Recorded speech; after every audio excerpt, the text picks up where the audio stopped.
Jealousy makes people do crazy things.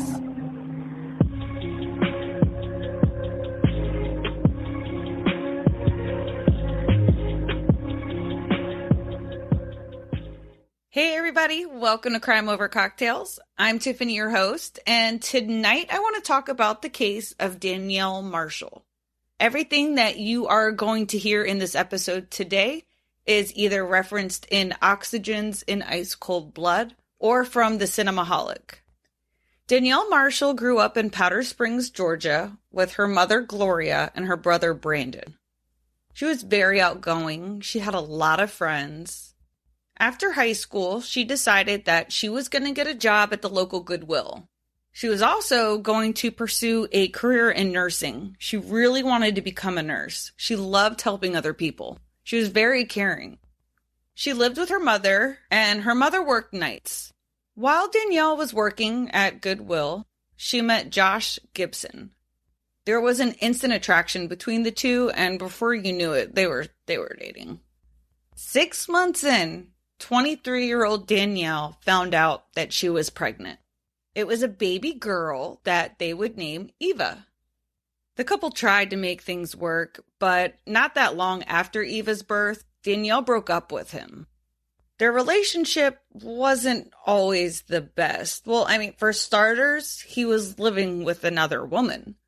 Her name was Gina, and she soon, too, would be having Josh's child. Josh and Gina lived together.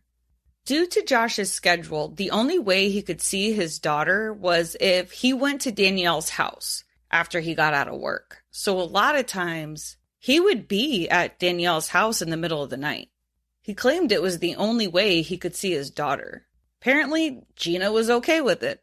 On January 13th, 2013, 27-year-old Josh was supposed to go to Danielle's so he could spend time with his daughter. By the time he got home, it was like 9 o'clock at night, and he was tired. So he's like, hey, can I come and see her tomorrow? I'm really tired. He put the phone down, and he ended up falling asleep. He woke up about 11 o'clock, and when he looked at the phone, he realized that Danielle never texted him back. That wasn't really like her. So he sent her a couple more text messages to see if she would reply. After he got more silence, he jumped in the car and he headed over to the house. When he gets there, he's knocking on the door. Door's locked, but she's not answering. He can, though, hear Eva crying inside the house, so he knows they're there, but he doesn't know what's going on. He called 911. He told 911 that he went to check on them and he's not getting any response and he wanted someone to come over so they can get in the house. Police try the front door. It's locked. So they walk around. Her back door was open. It was ajar. When they made entry into the home, one officer went straight for that baby because that baby was crying. Eva was found on the floor in a bedroom. Another officer went to go look around the house, see if he could find Danielle. It was in the kitchen that he found Danielle in the fetal position on the floor in a puddle of her own blood around her head. Police go to take Eva outside, and as they're exiting the home, Josh is trying to run into the home. And obviously, they're not going to let him in there. It's a crime scene. They give Eva to a neighbor. That way, when Danielle's mom comes home, she can get Eva. Gloria had to find out from her neighbor what was going on. That's when she found out her daughter had been murdered. Upon further investigation of the crime scene, they were able to find out that this was a gunshot to the head. It was almost execution style. But there was no gun. There wasn't any shell casings. There was, though, a bullet hole in one of her kitchen cabinets that was up high, but it was above her body. Powder Springs was a very safe place to live. Everybody was confused. Police felt that this murder didn't happen that long ago. Like, this was somewhat recent. Her blood was starting to coagulate. Her face had markings on it, and it looked like it might have been from her being pistol whipped. and on her arm was a star-shaped wound. They know what that wound means. That means that she was shot at close range. This was personal. There was no forced entry. They didn't see any fingerprints. Nothing was missing. The house wasn't ransacked. And other than what they saw, they didn't see like a huge sign of struggle. Like this wasn't going from room to room. Things weren't knocked over. So they know right now she knew her victim. While outside, one of the police officers noticed something very interesting. They caught a glimpse of Josh's truck. And on the driver's side door, there was a bullet hole. When they asked him to explain the bullet hole, he said that happened about 2 weeks prior to this murder, when he was leaving Danielle's house after seeing Eva. He said he was driving down the street and this guy pointed a gun at him and shot at him twice. He called the police and he made a report. He told police that he thinks it was a jealous boyfriend of Danielle's.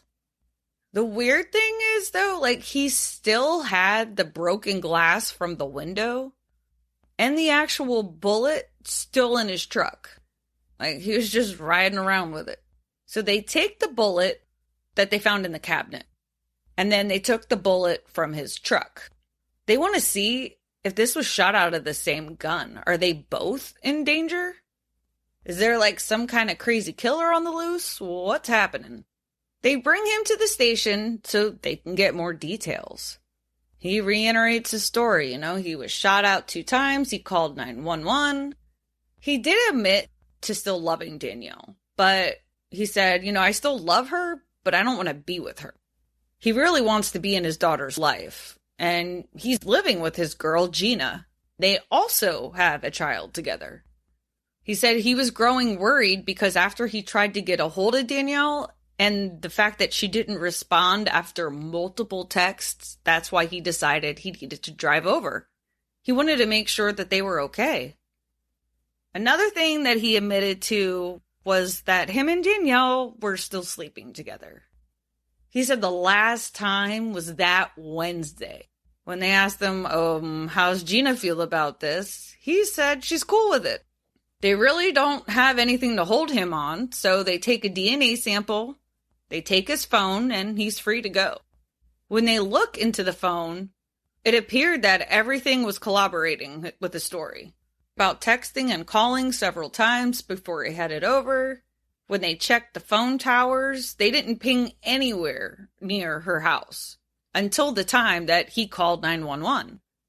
Gloria, Danielle's mom, comes to the station to see if maybe she could shed some light on Danielle's life. Josh and Danielle did have a history of domestic violence. There had been 11 reports to the police within a 16-month span. Trust me, no man is worth all that drama. No, let him go. Gloria also told detectives that he was even physical when Danielle was pregnant. She told them about the bad blood between Danielle and Gina. They didn't get along. Gina was furious when she found out that Danielle was pregnant. And it was like a month or 2 later before she was pregnant. It was like she had to have his baby too. Gloria also told them about an altercation between the girls, that Gina tried to bump her with her car. She said no charges were filed, but they were notated. So of course now they want to talk to Gina. She's trying to run people over and shit. But when they bring her in, she does not deny that she did not like Danielle. But she wanted to clarify that no, she did not try to hit her with the car. She was trying to get out of like a parking space, and that she was turning around. So, you're going back, you're going forward, you're going back, you're going forward. And that is what she was doing when Danielle tried to say she tried to bump her. She said, I never touched her. When they asked, have you been to Danielle's house? And she said, I've only been there like 1 time. She drove by because she was looking for Josh. She said he was gone too long. Police weren't so sure when Josh told them that Gina was cool with him sleeping with Danielle, but believe it or not, Gina said yes, that she did know that they were still sleeping together. Where were you the night? Well, she was at work. She got out about 9:30. She went over to her brother's house to get his debit card and then went to an ATM at a Walmart. She was home by 10 o'clock. When she got home, Josh, he was already there. She collaborated with his alibi. He got home from work. He fell asleep. He woke up. He was still trying to get a hold of Danielle. He got worried, and about midnight, he drove over to her house. She wasn't answering him. When they checked the cell phone towers and they checked the video from the Walmart and the ATM, it all checked out. So they were both cleared. They calculated that they believe she was murdered around 12. So it couldn't have been them. That's when he left. They go through Danielle's phone to see who else has she been talking to. And did they find more than probably what they bargained for? They found some text messages going between Danielle and a man named Eric. Eric was pretty explicit with his messages to Danielle, even sending that dreadful dick pic. Girls, tell me if I'm wrong. Trust me, man, when I tell you it ain't cute, we don't care. So they bring him in. And of course, he's denying that he ever sent her a picture, that, they're only friends. He didn't talk to her like that. Detective Amy Randolph, oh my God, she is hilarious. So in ice cold blood, he's sitting there and he's denying everything. And she said, should we do a photo lineup? Oh my God. So yeah, he changed his tune and he admitted to all of it. He said he was embarrassed and that he really did like Danielle, but she friend-zoned him.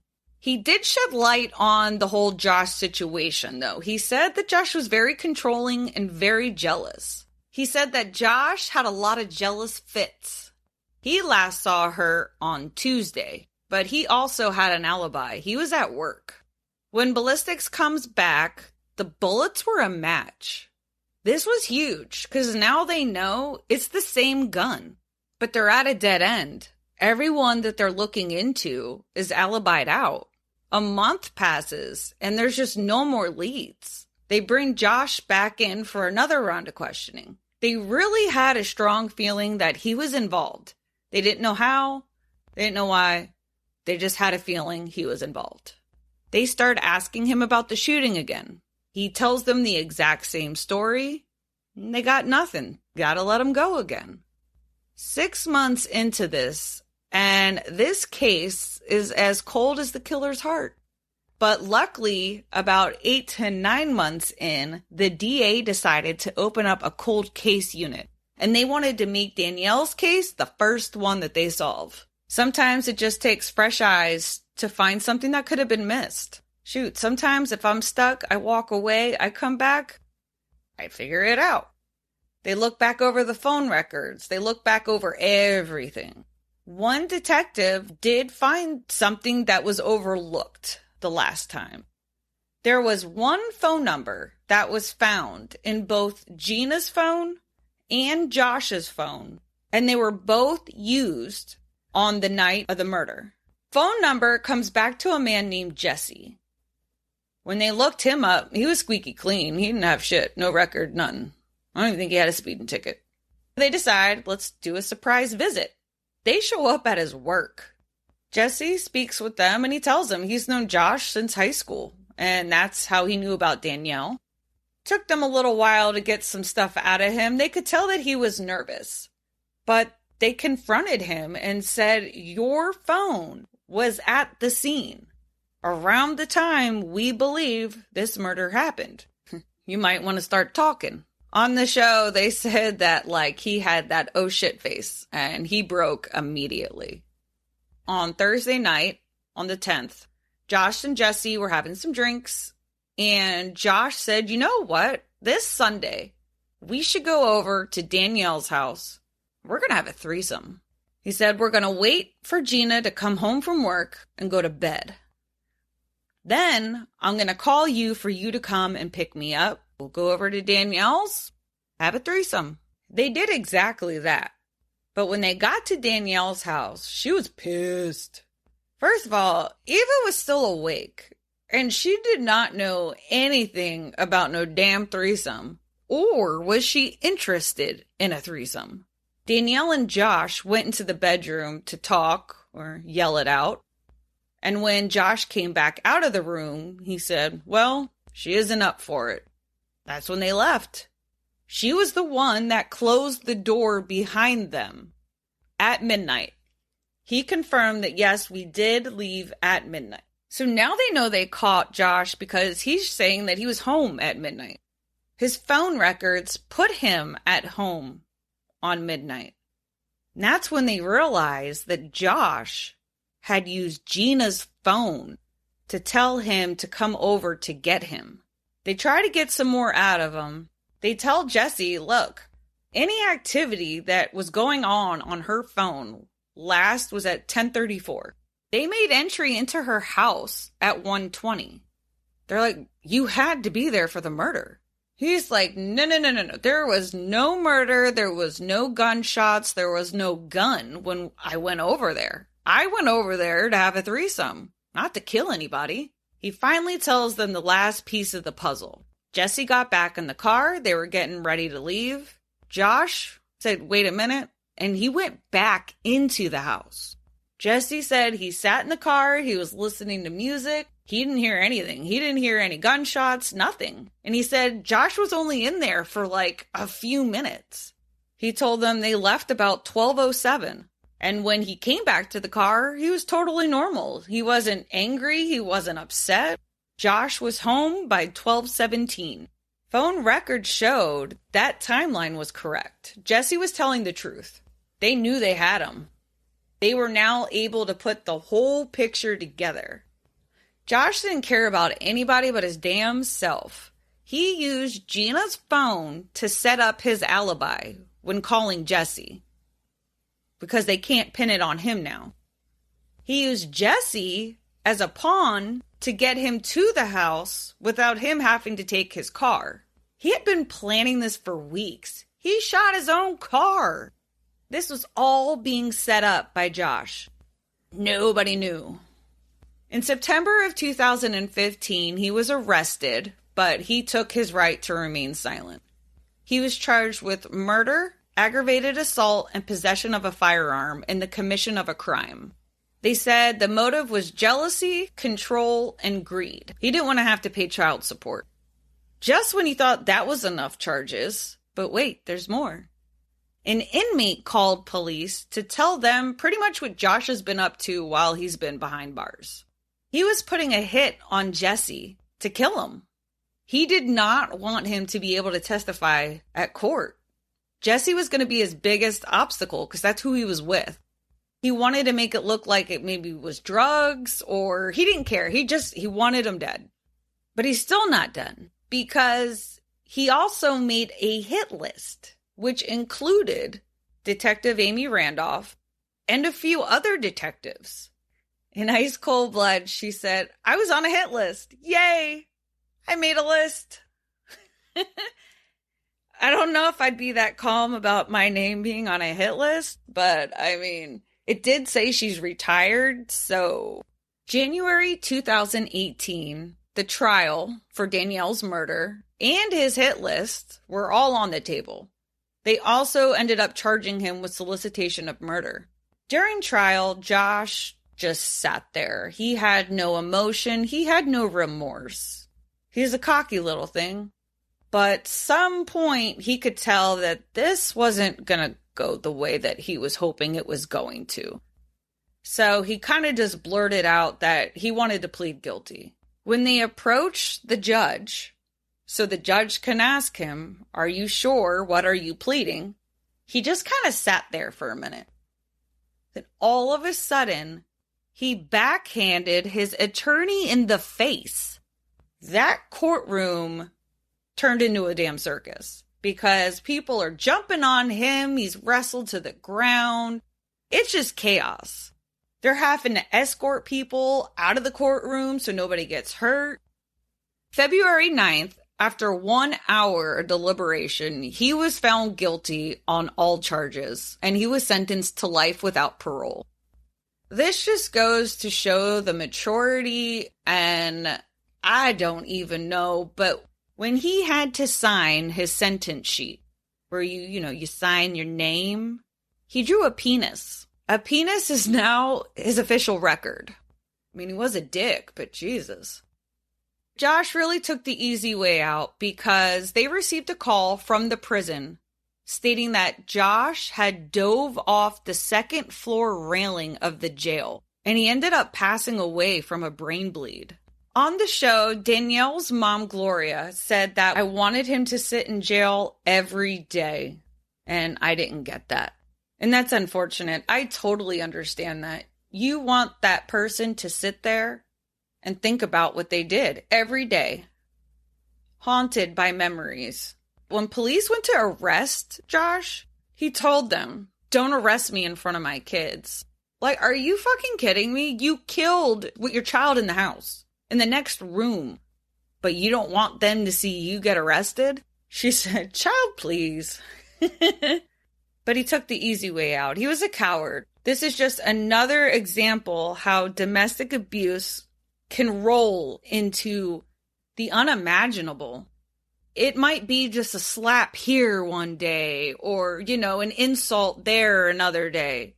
But I'm letting you know, it never gets better. It only gets worse because they feel like you allow it. It gives them control. It gives them purpose. It's another narcissist. He's living with another woman and you are all pissy pants because she's seeing other people. That shit really pisses me off. Please, if you start seeing the signs, even if they're little signs, get a notebook, write the dates, write what happened. That way, if you ever need to go back and just see exactly like everything you've dealt with, and even, I'm sorry, but worst comes to worst, if something happens to you, make sure that person knows nothing about that book. Maybe tell one other person, or I don't know how you want to handle it, but it can really come in handy later on. You got to protect yourself and your family, your loved ones. Abuse is never okay. If you or someone else you know is being abused, if you're not able to get to crimeovercocktails.com, I want you to call 1-800-799-SAFE, which is 7233. You can also text START to 88788. And this is National Domestic Abuse Hotline. If you need it, please use it. Don't be another statistic. If there's a story that you want to talk about or you want to hear about, message me. You can also find that at crimeovercocktails.com. There is a message me.